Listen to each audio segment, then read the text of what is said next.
After years of doubt, The Walking Dead, The Ones Who Live has finally clarified a puzzling section of the show's timeline.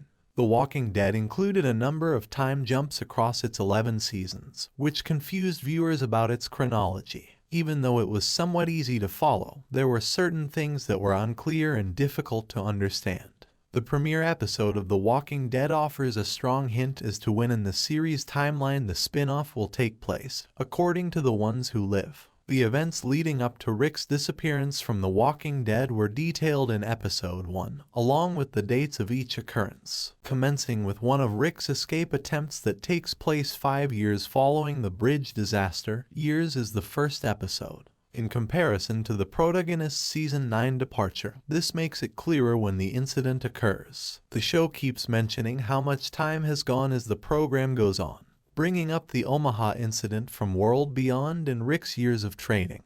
But the most recent episode finally reveals the precise year in which The Ones Who Live takes place. Previously, the show only gives the word now as a timestamp, leaving viewers confused. The Ones Who Live's RJ's age helps pinpoint the precise point in The Walking Dead's timeline at which the program takes place. Despite her original decision to keep Rick in the dark about his son, Michonne finally brings up RJ in Episode 4. Since Michonne informs Rick that RJ is 8 years old, the spin-off occurs around 9 years after the bridge. Michonne was so early in her pregnancy when Rick blew up the bridge and vanished that Rick was unaware of it. Therefore, it appears that the spin-off takes place over 10 years after Season 9 based on Michonne's pregnancy and RJ's age. Given how intricate The Walking Dead storyline is, this explanation is a great method to help viewers make sense of it all. With 3 distinct spin-offs involving key characters, it can be challenging to keep track of when each program takes place. However, the main show's timing was less significant because everything was happening at once. It was unclear where Rick and Michonne's narrative would fit into the timeline because it had been so long since they had been on the show. Fortunately, the crucial aspect that establishes the spin-off's modernity is RJ's age. Comparing knowing The Ones Who Live to The Walking Dead's last scene gives us an idea of when the spin-off is set, as it takes place 9 years after Season 9.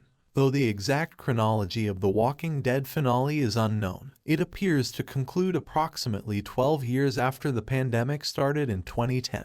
This suggests that the flash-forward ending of the episode occurs around 2022 or 2023. The Ones Who Live most likely takes place around the same time as Season 11, considering that 9 years have gone since the bridge catastrophe, which is said to have happened in 2013. It's hard to pinpoint exactly how The Walking Dead Season 11 and The Ones Who Live compare, given how disorganized the franchise's timeline is. There doesn't seem to be much of a difference between them, and the spin-off might still make reference to an incident from Season 11 to make it clear whether it would air before or after the main show's end. The timeliness of The Walking Dead's ending and Daryl Dixon's show both advance the storyline, implying that reunions are unlikely for some time to come. However, The Ones Who Live does seem to be set around the same time,